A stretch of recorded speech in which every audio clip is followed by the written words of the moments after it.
self-discipline is foremost for Swaraj. There cannot be any scope for any violent activity to achieve the political motives. यह coat किसका है? महात्मा गांधी का, 100 साल पहले। चूंकि जब उन्होंने असहयोग आंदोलन प्रारंभ किया और उन्हें लगा कि हिंसा, आगजनी, कुछ घटनाएं हुई, तो उन्होंने कहा कि यद्यपि हमारा इससे कोई भी संबंध नहीं है, तब भी हम इसकी नैतिक जिम्मेदारी लेते हैं और आंदोलन को समाप्त करते हैं। और तत्कालीन कांग्रेस अध्यक्ष लाला लाजपत राय जी ने कहा था कि हमारा आंदोलन विफल हो गया, मगर हमारे नेता की विराटता इससे स्थापित हुई, उसका हमें अधिक संतोष है। आज 100 साल के बाद उसी गांधी के नाम के उत्तराधिकारी, उन्हीं गांधी जी के नाम के स्वघोषित स्वयंभू होल सोल कॉपीराइट होल्डर, और वो आज पहली स्थिति तो ये कि ये एक ऐसा भ्रष्टाचार का मामला है। आपने सुना होगा कि सत्ता में रहते हुए सत्ताधारी पार्टी के ऊपर भ्रष्टाचार के तमाम आरोप आजादी के बाद के दौर में लग चुके हैं, परंतु अपनी पार्टी के अंदर भ्रष्टाचार, पार्टी की संपत्ति और धन का हरण कर लेना, यह एक ऐसा विचित्र उदाहरण था। और उसके बाद यह विषय यूपीए सरकार के शासनकाल में 1 नवंबर 2012 को प्रारंभ हुआ। नंबर 3, इस विषय का किसी भी प्रकार से सरकार की एजेंसीज के द्वारा इनिशिएशन नहीं हुआ। हाई कोर्ट के निर्देश के ऊपर ही कार्रवाई हुई और हाई कोर्ट के निर्देश पर ही उनको बेल लेनी पड़ी। तो एक वो दौर था, तब कांग्रेस अध्यक्ष ने कहा था कि हमारे नेता की विराटता, और आज अगर यह कहा जाए कि जिस प्रकार की हरकतें विगत 3 दिनों से दिखाई पड़ रही हैं और हिंसा की आड़ लेकर भ्रष्टाचार को छुपाने का प्रयास हो रहा है, तो कितनी लघुता, कितना छोटापन नेतृत्व का दिखाई पड़ रहा है। यह साफ दिख जाता है कि गांधी के दौर से सोनिया गांधी जी और राहुल गांधी जी के दौर तक आते आते कांग्रेस कितनी छोटी और कितनी बौनी होती चली जा रही है। दूसरी बात, इस विषय में एक और बिंदु महत्वपूर्ण है। जिस पार्टी के 2 पूर्व प्रधानमंत्रियों ने सरकार में रहते हुए अपने को ही भारत रत्न अर्पित कर लिया था, आत्मार्पित कर लिया था, they have dedicated to themselves, उसी पार्टी के परिवार के, उसी परिवार के लोगों ने अध्यक्ष बनने के बाद स्वतंत्रता संग्राम सेनानियों के सहयोग से बनी हुई संस्था, जो उन्हीं की पार्टी ने बनाई थी, उसकी सारी संपत्ति और धन को अपने को अर्पित कर लिया। यह दर्शाता है कि स्वतंत्रता आंदोलन के स्वघोषित स्वयंभू उत्तराधिकारी वास्तविकता में उसके साथ क्या कर रहे थे। ऑन दी अदर नोट एक बात कहना चाहूंगा, हम सब ने सुना होगा स्वतंत्रता आंदोलन में कांग्रेस बड़ा दावा करती थी कि आनंद भवन पार्टी को दे दिया था, और यहां एजेएल के रूप में इस हाथ से दिया, उस हाथ से 90 करोड़ का लोन लिया, फिर मैंने ही 90 करोड़ का लोन वापस करके खुद ही अपने को मालिकाना हक दे दिया। यानी कितने ही भवन अपने नाम कर लिए पार्टी के और आनंद की अनुभूति कर ली। यह दर्शाता है कि उनका रोल पूरी तरीके से रिवर्स हो गया है। और आज के घटनाक्रम पे देखें तो पहले तो पार्टी की संपत्ति, पार्टी से जुड़े हुए ऑर्गेनाइजेशन की संपत्ति और धन अपने नाम किया। अब पार्टी कार्यालय को ही किसी भी प्रकार की उपद्रवीय एक्टिविटियों या इस प्रकार के आंदोलन जिसके कि अंदर आज आगजनी की भी समाचार आए हैं, उसका केंद्र बनाया। यह अपने आप में कांग्रेस के वास्तविक चरित्र को उजागर करता है। और दूसरा मैं यह प्रश्न करना चाहता हूं कि आज सवेरे या जब कांग्रेस ने प्रेस कॉन्फ्रेंस किया था, तो दोनों मुख्यमंत्री उनके उपस्थित थे, उन्होंने अपने विचार अभिव्यक्त किए थे। आज तीसरा दिन है। हम यह पूछना चाहते हैं कि कांग्रेस शासित राज्यों के मुख्यमंत्री अपने राज्य सरकारों का कार्य छोड़कर विगत 3 दिनों से दिल्ली में क्या कर रहे हैं? क्या ये उन राज्य सरकारों में जिन्होंने कांग्रेस को लोकतांत्रिक तरीके से चुना था, उनके साथ एक छल या धोखा नहीं है? हमें इसका उत्तर चाहिए। और दूसरी बात, श्री राहुल गांधी जी आज न कांग्रेस के अध्यक्ष हैं, न नेता प्रतिपक्ष हैं। वो केवल एक सांसद हैं, और वो भी ऐसा नहीं कि अत्यंत वरिष्ठ सांसद हैं। उनसे कहीं अधिक वरिष्ठ सांसद कांग्रेस में हैं। इसका अर्थ यह हो गया कि कांग्रेस में यह प्रमाणित करता है कि कांग्रेस में पद और कद दोनों का कोई महत्व नहीं है, केवल और केवल परिवार की पार्टी है साबित हो गया। अन्यथा श्री राहुल गांधी के लिए सभी मुख्यमंत्रियों का 3 दिन तक अपने राज्य का कार्य छोड़कर दिल्ली में आकर धरना प्रदर्शन करना और कोई कारण बताया ही नहीं जा सकता है।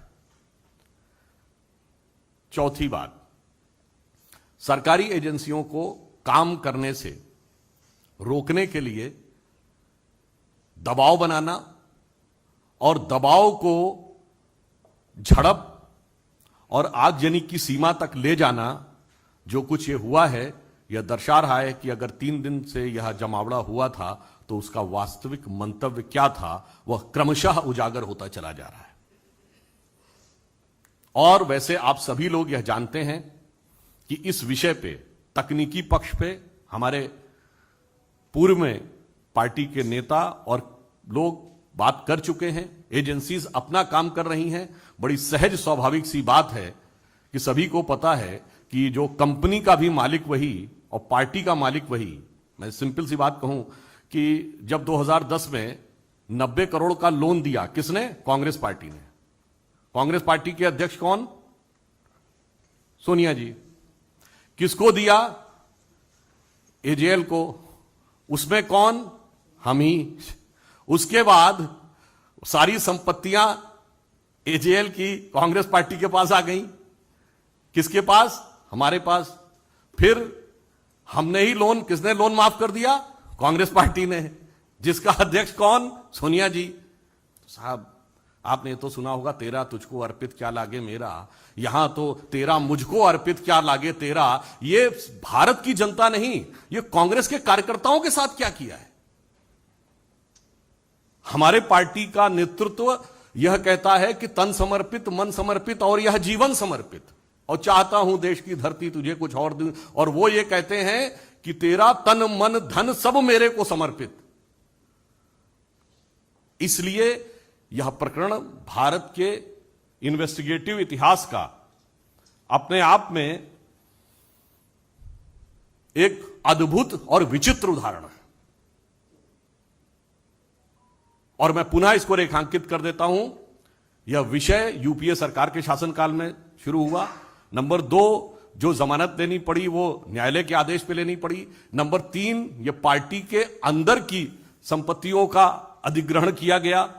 और नंबर 4, पहली बार ऐसा हो रहा है कि भ्रष्टाचार को छुपाने के लिए हिंसा का भी सहारा लेने में किसी भी प्रकार की झिझक नहीं हो रही है। और अंतिम बिंदु, कांग्रेस अब साफ दिखाई पड़ रही है कि यह पार्टी नहीं, परिवार हो गई है। इसलिए यह चिंता का विषय सिर्फ भारत की जनता के लिए नहीं, कांग्रेस कार्यकर्ताओं के लिए भी है। और हम कांग्रेस कार्यकर्ताओं से भी इस विषय का प्रश्न पूछना चाहेंगे कि यदि श्री राहुल गांधी जी न कांग्रेस के अध्यक्ष हैं, न नेता प्रतिपक्ष हैं, और उसके बाद सारे कांग्रेस के सांसद, सारे मुख्यमंत्री आकर उनके लिए यहां के ऊपर धरना दिए हुए हैं, तो यह इस बात का प्रमाण है पार्टी सिद्धांत स्वतंत्रता आंदोलन का स्वघोषित नेतृत्व का दावा उस सबसे ऊपर है परिवार का जलवा।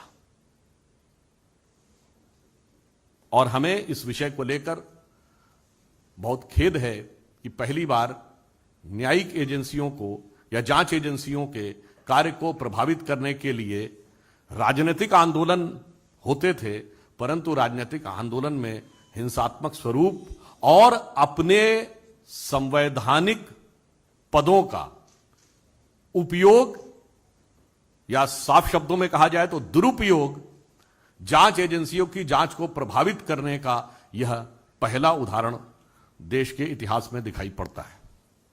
Sanjay Sharma, India news. कांग्रेस के जो 3 दिनों से जो प्रदर्शन चल रहा है, इसमें एक पोस्टर की बड़ी चर्चा है, ना झुकेगा ना दबेगा, क्या कहेंगे? कौन?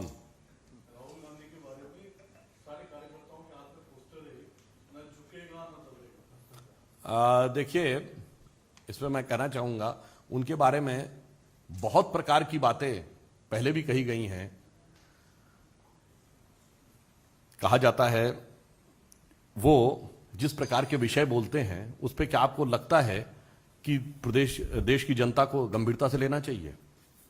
क्यों? मैं उदाहरण के लिए बोल रहा हूं, ये तो वो लोग हैं जो देश की जनता के सामने सरकार को किसी भी प्रकार से अपमानित करने के लिए कुछ भी बोल सकते हैं, जो कोविड को मोविड बोल सकते हैं। हम लोग जून 2022 में बैठे हैं, याद करिए मई 2021 में दोनों भ्रात्र और भगिनी दोनों का ट्वीट है कि बच्चों का वैक्सीन विदेश भेज दिया। उस समय बच्चों का वैक्सीन पूरे दुनिया में कहीं बना नहीं था। तो आप सोच लीजिए कौन झुकेगा और कौन टूटेगा, जो ऑलरेडी जनता के द्वारा जिस स्थिति में है कि अब वैसे वो अमेठी की जनता ने दिखा दिया है। तो मैं इतना जरूर कहूंगा कि उनकी बुद्धिमत्ता एक मामले में तो मैं मानता हूं कि 2019 में उन्होंने बहुत सही निर्णय लिया था कि अमेठी के साथ साथ एक अन्य जगह से लड़ने का भी निर्णय लिया था। तो कौन झुकेगा कौन नहीं झुकेगा, ये उनके संसदीय क्षेत्र की जनता ने और उनके खानदानी संसदीय क्षेत्र की जनता ने 2 साल पहले ही उसका जवाब दे दिया है। Vikas Chandra, news nation. Please 1 minute. 3 दिनों से लगातार कांग्रेस की तरफ से कई आरोप लगाए जा रहे हैं। उससे बार-बार एक बात यह है कि केंद्र सरकार डरी हुई है, इसलिए राहुल गांधी को परेशान कर रही है। तो वाकई क्या केंद्र सरकार इस विषय का शुरुआत कब हुई? 1 नवंबर 2012। उस समय केंद्र सरकार किसकी थी? और सीधे यह विषय कहां दायर हुआ था? दिल्ली उच्च न्यायालय में। फिर जांच की शुरुआत उसके बाद हुई। तो मानवीय बात है, जो विषय आपके दौरे हुकूमत में शुरू हुआ, जो आपकी सरकार के सरपरस्ती में शुरू हुआ, उसके लिए हमारी सरकार को आरोप लगाना, मुझे लगता है कि उनको कम से कम झुक कर ये पुराने रिकॉर्ड्स देख लेने चाहिए। रविकांत राय, टाइम्स नव भारत। राहुल गांधी से पूछताछ के दौरान जिस तरीके से आगजनी हो रही है, हिंसा की घटनाएं आ रही, तो क्या यही महात्मा गांधी का सत्याग्रह है? क्योंकि कांग्रेस पार्टी इसको सत्याग्रह का नाम देता है। इसीलिए मैंने आपको पहले ही कोट कर दिया था महात्मा गांधी का 100 वर्ष पुराना कोट, जिसमें उन्होंने कहा था self discipline is foremost for Swaraj. और उन्होंने कहा था कि any political objective can not be attend by using violence. परंतु यहां पर कोई राजनीतिक उद्देश्य भी नहीं है, केवल भ्रष्टाचार को बचाने के उद्देश्य से और एजेंसीज पर दबाव बनाने के उद्देश्य से इस प्रकार का प्रदर्शन, इस प्रकार का वितंडावाद, जिसने आज उपद्रव का भी रूप धारण कर लिया, वह किया जा रहा है। यह देश की जनता को साफ दिख रहा है। तो महात्मा गांधी की कांग्रेस से राहुल गांधी की कांग्रेस का कोई मतलब नहीं है। केवल सरनेम कॉमन होने से आदमी के अंदर वह गुण नहीं आ जाते हैं।